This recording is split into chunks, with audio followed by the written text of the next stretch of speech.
안녕하세요. 2살 된 딸아이를 키우고 있는 주부입니다. 너무 속상하고 하나는 요즘 마땅히 털어놓을 곳도 풀 곳도 없어서 여기를 찾아왔어요. 시어머니는 저더러 윗사람답지 못하다며 무조건 이해하라 하시는데 이러다간 제가 제명에 못 죽을 것 같네요. 남편과는 30이 한참 넘은 나이에 지인의 소개로 만났습니다. 나이가 있었던 만큼 결혼 상대라는 무언의 전제하에 만남을 시작했어요. 20대에 만나 불같은 사랑을 하고 동화 같은 연애를 한 것은 아니지만 그래도 같이 있으면 의지가 되고 안정이 되는 사람이었지요. 평생을 함께해도 괜찮겠다. 그런 확신이 들 때쯤 남편이 먼저 결혼하자고 프로포즈를 해왔고 그렇게 결혼 약속을 했습니다. 연애부터 결혼까지 뭐 하나 유별나거나 모난구석 없이 원만하게 이루어졌네요. 남편이나 저나 나이가 있다 보니 결혼을 하자마자 아이를 갖기로 했었어요. 신혼을 즐기고 싶은 마음이 아예 없던 것은 아니지만 그런 여유를 부릴 상황이 아니었지요. 그런데 솔직히 금방 생길 줄 알았던 아이가 1년이 지나도록 생기질 않더군요. 몸에 좋다는 것도 챙겨 먹고 운동도 규칙적으로 하고 잠자리도 날짜에 맞춰서 했을 만큼 저희 선에서 할 수 있는 건 다 했던 것 같아요. 하지만 어쩐 일인지 도통 소식이 없대요. 속이 까맣게 타들어가는 것 같았지요. 결국 저와 남편은 상의 끝에 병원을 찾았습니다. 사실 저는 진작부터 병원에 가고 싶었는데 남편은 영 내켜하질 않았어요. 별다른 이유가 있는 것은 아니라면서 그냥 조금만 더 우리끼리 노력하면 생기지 않을까, 이번엔 생기지 않을까 그런 식으로 미루더군요. 그런 사람한테 계속 병원에 가자고 하는 게 왠지 자존심도 상하고 그래서 저도 남편이 하자는 대로 맞춰줬던 거지요. 아무튼 결국 결혼한 지 2년 만에 병원을 찾게 되었는데 그곳에서 저도 남편도 생각지 못한 소식을 듣게 되었습니다. 저희 2사람 다 문제가 있었더군요. 저는 저대로 자궁이 약했고 남편은 남편대로 정자수가 부족하답니다. 생각지도 못한 당혹스러운 이야기였고 저도 남편도 감히 서로를 탓할 수 없는 상황이었네요. 남편은 남편대로 자신에게, 저는 저대로 제 자신에게, 그리고 솔직히 잠깐이나마 서로가 서로를 원망하기도 했어요. 한 사람만이라도 정상이었다면 아이가 생기지 않았을까 하는 그런 아쉬움에서 나왔던 원망이었지요. 게다가 또 양가 어른들께는 뭐라고 말씀드려야 할지 머리가 지끈지끈 아파오더라고요. 결국 저희는 서로의 입장을 위해 상대에게도 문제가 있다는 이야기는 하지 않기로 했어요. 저는 친정부모님께 제가 문제가 있다고 말씀드렸고 남편은 시부모님께 자기가 문제가 있다고 얘기한 거지요. 그러면 적어도 사위며느리 탓은 안 하실 테니 가정의 평화가 유지되지 않겠냐는 저희 나름의 묘책이었네요. 그리고 이는 어느 정도 효과가 있었습니다. 친정에서는 저희 남편에게 미안해하셨고 시댁에서는 며느리인 저에게 미안해하셨거든요. 그렇다고 저희가 포기를 한 건 아니었어요. 병원에서도 아예 가능성이 없다고 한 건 아니니까 계속해서 노력을 했지요. 한편 저희가 한창 마음고생을 하던 그때 시댁에서 좋은 소식이 들려왔습니다. 남편에겐 6살 어린 이제 막 30대가 된 신우가 있었는데요. 그 신우가 결혼을 한다더군요. 좋게 말해서 천방지축이지 솔직히 개차반이 따로 없다고 표현해도 될 만큼 예의없고 제멋대로인 신우가 결혼이라니. 게다가 제가 알기로는 신우는 대학 졸업 후 단 한 번도 자기 손으로 돈을 벌어본 적이 없었습니다. 그렇다고 신우가 씀씀이가 적은 사람도 아니어서 걸핏하면 어머님 아버님께 손을 벌리기도 하고 그게 여의치 않으면 저희 남편한테도 10만 원만 20만 원만 하고 손을 벌리더군요. 그런데도 저희 남편을 포함해 누구 하나 신우더러 취업을 하라던가 나가서 아르바이트라도 해보란 소리는 절대 안 하니 옆에서 보기엔 꽤나 한심하대요. 30도 넘은 신우를 마치 아기 다루듯이 다 같이 감싸고 돌기에 급급했달까요? 제가 나서서 따끔하게 한마디 할 수도 없고 저로서는 그저 우리 신우 팔자 참 좋네 생각하고 말 뿐이었지요. 아무튼 그런 상황에서 신우가 시집을 간다 하니 가족 모두가 쌍수 들고 환영하는 분위기였답니다. 신우 남편은 모 경호업체에서 계약직으로 일하고 있다 했어요. 아버님은 그런 신우 남편의 직업이 안정적이지 않다고 탐탁지 않아 했지만 솔직히 신우도 별 볼 일 없는 상황에서 아버님이 뭘 얼마나 기대하시는 건지 잘 모르겠더라고요. 그리고 신우하는 꼴을 보아하니 애시당초 어머님 아버님의 의견은 중요하지 않은 듯 했습니다. 결혼식에 들어가는 비용도 신우는 어머님 아버님께 거의 통보식으로 얼마를 해달라 그렇게 알려왔더군요. 저희는 1원도 도움받지 않았습니다. 어머님 아버님이 대놓고 못해준다 하신 건 아니었지만 흘러가는 모양새가 해달라고 하면 안 되는 분위기였어요. 해주실 생각도 없어 보였고 뭐 솔직히 어머님 아버님이 재산이 얼마고 그걸로 2자식 다 결혼을 시키시던지 아니면 2자식 중 하나만 시키시던지 그건 제가 관여할 바는 아니었지요. 신경 쓰지 않고 있었고요. 그런데 어머님 아버님께서 정말 신우 말대로 7천만 원이란 큰 돈을 해주셨다는 걸 알게 되었을 땐 저도 남편도 사람인지라 서운하긴 하대요. 그리고 한번 서운한 마음이 들기 시작해서인지 신우나 어머님 아버님으로 인해 마음 상하는 날이 잦아지대요. 신우가 시집을 가고 얼마 지나지 않았을 때였습니다. 신우가 임신을 했다고 소식을 알려왔어요. 그 소식 자체에 서운함을 느낀 건 절대로 아닙니다. 축하하는 마음과 동시에 씁쓸한 마음이 들긴 했지만 한편으론 그동안 어머님 아버님 볼낯이 없었는데 괜히 한시름 덜은 것처럼 마음이 놓였거든요.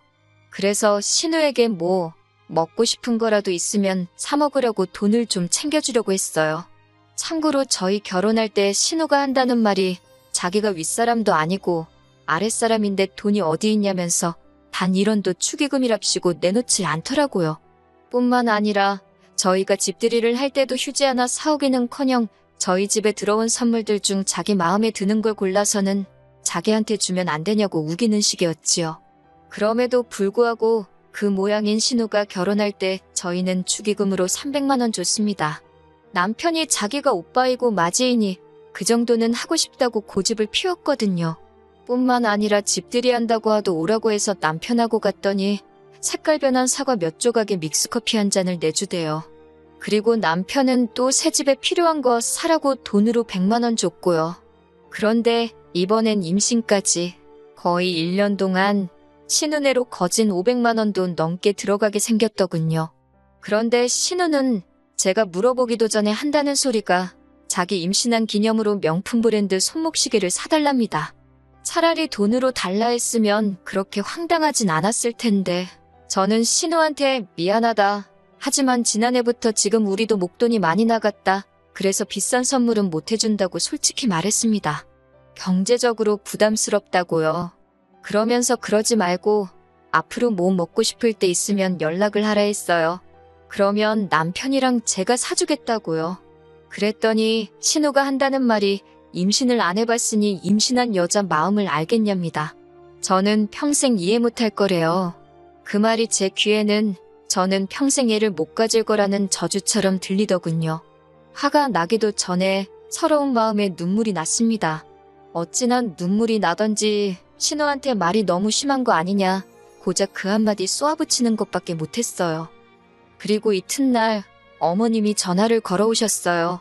이때만 하더라도 저는 신우가 자기가 말이 심했다거나 그런 말을 어머님을 통해서 전하려고 할 줄 알았습니다. 아니, 적어도 어머님이 대신 사과라도 하실 줄 알았어요. 하지만 이게 웬걸 어머님의 첫마디는 임신한 것도 얼마나 힘든데 왜 사람을 서럽게 하냐입니다. 그거 시계 하나 사주면 어디가 덧나냐면서 먹고 살만하면서 왜 그렇게 야박하게 굴었냐 하시는데 정말 어이없고 속상하더라고요.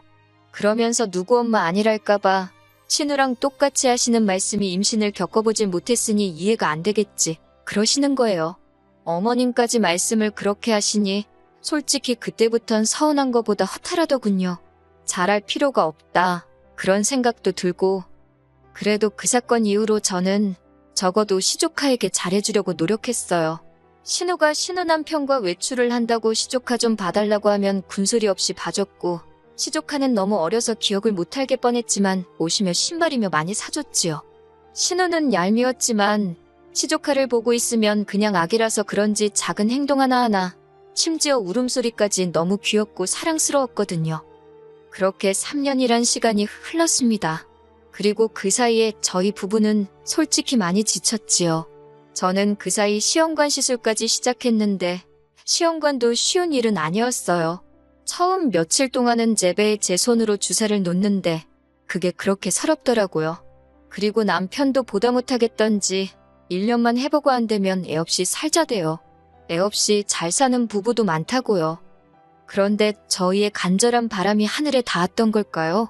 믿을 수 없는 기적 같은 일이 벌어졌지요. 그건 바로 저희 임신이었습니다. 솔직히 임신 테스터기에서 빨간 두 줄을 본 순간 저는 기뻐하기도 전에 내가 헛걸봤나, 지금 이 테스터기가 불량인가, 그런 생각부터 들대요. 그 정도로 믿을 수가 없었거든요. 그리고는 아침이 밝아오기가 무섭게 병원으로 향했지요. 병원으로 가는 차 안에서 남편과 저는 정말 말 한마디도 쉽게 나누지 못했을 정도로 긴장한 상태였습니다. 그리고 마침내 의사로부터 임신을 확인받은 순간 남편과 정말 병원에서 창피할 만큼 엉엉 울었네요. 저희는 바로 임신 소식을 주변에 알리진 않았어요. 물론 마음 같아선 당장이라도 동네방네 떠들고 다니고 싶었지만 임신을 하기 위해 노력하던 긴 세월 동안 얼마나 많은 기대와 실망을 반복해 느꼈는지 모릅니다. 그래서 그 감정을 또다시 느끼게 되진 않을지 너무 두려웠거든요. 하지만 이번엔 아무런 일도 없었습니다. 무탈하게 시간이 흘렀고 저는 조금 불러온 배를 보이며 양쪽 부모님들께 제 임신 소식을 알렸습니다. 친정부모님은 그동안 당신들이 죄인 같은 심정이었다며 거의 오열을 하셨고 시부모님께서도 정말 기뻐하셨지요. 제가 임신을 확인한 이후로 저희 부부는 합의하에 가계재정 상황을 정비해 나가기 시작했습니다. 사실 그동안엔 아무래도 신혼애가 외벌이기도 하고 애도 있었으니 상대적으로 여유 있는 저희가 명절이나 어머님 아버님 생신처럼 돈이 나가는 날들에는 금전적인 부담을 많이 지고 있던 게 사실이에요. 시조카한테도 신은의 사정을 아니까 신경을 많이 써주었고요. 그런데 이제 저희 애가 태어날 거니까 저희도 좀 아껴 써야겠다 싶었습니다. 그래서 예전만큼은 솔직히 못했어요. 당분간은 시조카도 저희 집에 맡기지 말아달라고 했지요. 상식적으로 입덧하고 몸은 무겁고 저도 저 하나 간수하기가 힘에 부치는 마당에 제가 누굴 돌볼 수가 있었겠어요? 그리고 당연히 저는 신우가 이런 제 상태를 이해할 줄 알았습니다. 그런데 이게 웬걸요. 신우가 시부모님더러 저희 부부가 특히 제가 변했다고 그러더래요. 이제 시조카도 안 봐준다고 그러고 시조카 선물도 안 해주고 그러면서 그 전에 보여준 건 다 가식이었던 모양이라고 서운하다고 그랬다나요? 정작 제가 임신했다 하니까 말이라도 축하한다 소리도 없었으면서 어쩜 저렇게 뻔뻔할까 싶대요. 그뿐만이 아니었습니다. 소름 끼치게도 신우가 신우 남편하고 하는 소리를 우연히 들었는데 저희 부부가 애를 못 가지면 저희 재산이 자기 딸한테 올 거라고 그렇게 기대를 하고 있었나 봐요. 그런데 이제 어쩌면 좋냐고 그걸 걱정하고 있더라니까요. 자기도 한 가족으로서 오빠인 저희 남편이랑 제가 얼마나 임신을 하고 싶어 했는지 그걸로 얼마나 속상해했는지 뻔히 알면서 속으론 저희가 애를 못 갖길 바라고 있던 거잖아요. 배신감에 치가 떨리대요. 비록 살갑고 친한 사이는 아니었어도 적어도 저희를 향해 그런 나쁜 생각을 하고 있을 줄은 몰랐으니까요. 그 이후로 정말 신혼애한테는 정이란 정은 다 떨어져서 마음 같아선 상종도 안 하고 싶었지만 어머님 아버님 입장도 있고 해서 어쩔 수 없이 얼굴만 마주하고 지냈습니다. 하지만 신우의 못돼 처먹은 성격은 그게 다가 아니었어요. 저희 딸이 막 걷기 시작했던 무렵이었네요. 어머님 생신이셨는데 식당에서 외식을 하는 대신 집에서 축하를 하자고 이야기가 되었지요. 아무래도 저희 딸이 어리다 보니 어디 부딪힐 수도 있고 여러 가지로 집이 낫겠다 싶더라고요. 그런데 이제 시조카는 한참 뛰어다닐 나이였다 보니까 정신이 하나도 없더라고요. 시조카 성격이 극성 맞은 것도 한몫했고요. 저희 애는 집이 아니라 그런지 계속해서 울어대지 시조카는 쉼없이 여기저기 들쑤시고 다니지 아랫집에선 시끄럽다고 계속 인터폰에 대지 신우가 시조카라도 좀 붙들고 있으면 좋겠는데 한다는 소리가 그럼 애를 어디 묶어놓기라도 해야겠냐면서 적반하장으로 나가더라고요. 제 자식도 아닌데 얼마나 부끄럽고 죄송하던지 아무튼 그래서 정신이 정말 하나도 없었어요. 그리고 그때였습니다. 정말 아주 잠깐 저희 애가 간신히 울음을 멈추고 잠이 들었길래 거실에 뉘어놓고 주방에 갔어요. 정말 한 1분이나 주방에 있었을까요? 갑자기 저희의 우는 소리가 들리더라고요. 아니, 이건 우는 소리가 아니라 거의 비명소리에 가까웠어요. 놀라서 거실 쪽을 돌아보니 시조카 손에 웬 나무젓가락이 들려 있었고 저희의 귀에서 피가 나고 있었습니다. 제가 너무 놀라서 시조카한테 무슨 짓을 한 거냐고 소리를 질렀더니 시조카가 겁먹은 표정을 하곤 얼른 지엄마인 신우 뒤에 숨더라고요. 그리고는 저는 봤어요. 신우애가 씩 웃었단 말입니다. 하지만 남편은 남편대로 딸기에서 피가 나니까 애 병원 데려간다고 들쳐왔고 어머님 아버님도 이게 무슨 일이냐며 발동동 구르고 저는 신우의 표정에 순간 멍하니 넋이 나갔지요. 그런데 신우가 갑자기 한다는 소리가 생각해보니까 열받는답니다. 자기 애가 어리니까 뭘 모르고 그런 건데 막말로 저희 애가 죽기라도 했냐면서 왜 자기 애한테 소리를 지르냐고 애 놀란 거 안 보이냐면서 저더러 사과를 하래요. 순간 제 귀를 의심했습니다. 시조카가 내 애한테 해코지를 한 게 맞는데 어떻게 저런 소리를 하나 싶어서 신우를 쳐다봤어요. 그러자 신우가 또다시 뭘 그런 눈으로 쳐다보냐면서 자기가 틀린 말 했냐입니다. 그러자 남편이 저한테 지금 쟤랑 말 섞을 시간이 어딨냐며 빨리 가자고 하더니 신우한테는 입 닥치라면서 제정신이냐고 소리를 지르대요. 신우 남편은 시조카 챙기느라 급급했고 아무튼 일단은 저희 애부터 데리고 병원에 갔네요. 무슨 정신으로 간 건지도 모르겠어요. 병원에 도착하자마자 응급처치하고 사진 찍고 그래도 의사 말로는 다행히 깊이 쑤신 것 같지는 않고 피는 살이 긁혀서 나는 거라고 잘 소독해주고 하면 별 문제 없이 나을 거랍니다. 혹시 고막에 문제가 생기는 건 아닌지 걱정했는데 다행히 그럴 가능성은 희박하다고 해서 한숨 돌릴 수 있었지요. 그렇게 어느 정도 애가 안정을 되찾고 저희는 다시 시댁으로 가지 않고 그냥 저희 집으로 돌아왔습니다. 신우는 물론이고 그 상황에도 신우한테 말이라도 조용히 좀 하라 소리 한마디 안 하신 어머님 아버님 목소리도 듣기 싫어서 남편더러 전화드리라 했네요. 애는 괜찮을 거라 했지만 그날 일로 신우는 물론이고 그 집 식구들 전부한테 정이 툭 떨어졌달까요? 그리고 이튿날 아버님이 전화를 해오셨어요. 제가 안 받고 남편이 받았는데 듣기에는 남편이 상황 설명을 하면서 신우 때문에 짜증난다고 하는 것 같더라고요. 이후로 정확히 남편하고 아버님 사이에 어떤 대화가 오갔는진 모르겠습니다. 하지만 아버님이 시키신 건지 얼마 지나지 않아 이번엔 신우한테 전화가 걸려오대요. 그런데 뭐가 그렇게 억울하고 분한지 대뜸 고래고래 소리를 지르는 겁니다. 자기 애가 몇 살인지 아냐? 애가 아기가 있어서 그랬겠냐? 실수 좀 했다고 애한테 소리를 지르면 되냐? 네 애만 소중하냐? 아주 사람 속을 뒤집어 놓더라고요. 결국 듣다 못한 제가 나이도 어린 게 아주 귀여울라도 유분수지 한 번만 더 그따위로 짓거리면 쫓아가서 머리털을 다 잡아 뜯어 놓을 줄 알라 했어요. 그리고 시조카 데리고 어디 가서 검사라도 받아보라고 소름 끼친다고 해버렸지요. 그랬더니 신우도 어쩌고저쩌고 떠드는데 그냥 먼저 전화를 끊어버렸습니다.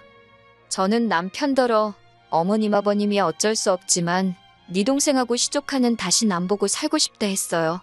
볼 때마다 우리 딸 피 흘리는 귀가 생각날 것 같아서 싫다고요. 남편도 대번에 이해한다면서 그러라 하대요. 자기도 신우 때문에 열받고 분통 터진다면서 그리고 여기서 끝났으면 제가 이렇게 글까지 쓰지는 않았을 거예요. 그런데 몇 시간 지나지 않아 이번엔 어머님까지 전화를 걸어왔습니다. 먼저 저희 애는 어떤지 물으시면서 아버님께 듣기는 하셨다며 그래도 어쨌든 낫는 거 아니냐 다행이다 하시대요. 그러더니 하시는 말씀이 그쯤 했으면 됐다고 이제 적당히 넘어가랍니다. 저희 애야 어려서 기억을 못할 테지만 시조카는 이제 제법 커서 지금 저희가 자기한테 소리 지르고 한걸 커서도 기억할지도 모른다고 이제라도 가서 달래주고 하라는 거예요. 그러면서 시조카가 어려서 장난이 심했던 건데 고작 그런 일로 어른들 사이가 틀어져서야 되겠냐고 저희더러 윗사람답게 너그러이 품어주라나요. 먼저 전화해서 신우더러 너도 놀랐겠다. 미안하다. 우리 잘 지내보자 하라고요. 시자는 시자라더니 역시 어머님도 별 수 없구나 싶대요. 저는 어머님께도 그런 소리 하실 거면 연락하지 마시라 했습니다. 어머님도 어머님 딸인 신우가 귀하듯이 저도 제 자식이 제일 귀하다고 막말로 이번엔 귀만 찌르고 말았지만 다음엔 어딜 어떻게 해코지를 할 줄 아냐고 무서워서 상종도 하기 싫다고요. 그리고 이후로 몇 달의 시간이 흘렀습니다. 남편더러 당신이라도 예전처럼 지내고 싶으면 어머님 아버님도 뵙고 오고 시조카도 챙기라 했지만 솔직히 마음에도 없는 소리를 한 거였어요. 만약 남편이 눈치 없이 그래 알겠어 했으면 진짜 화가 났을 텐데 다행히 남편이 그런 눈치는 있어서 자기도 싫다며 어머님 아버님도 뵈러 가지 않았고 시조카도 챙기지 않대요. 이제 저희 딸 귀는 아무 일도 없던 것처럼 괜찮아졌어요. 그리고 저는 요새 그저 딸 키우는 재미에 푹 빠져 살고 있지요. 한 4살까지만 이렇게 옆에서 딱 붙어 키우고 이후론 다시 일을 할 생각입니다. 그리고 어머님께서 종종 연락을 해오세요. 주된 내용은 손녀, 즉 저희 딸 보고 싶단 이야기고요. 그런데 전 못됐다 할 수도 있지만 전혀 답장하지 않고 있습니다. 시댁 식구들 누구든 간에 저에게 진심으로 사과하지 않는 한 절대로 교류하지 않을 생각이거든요. 제 자식, 저 말고 누가 지켜주겠어요? 안 그래요?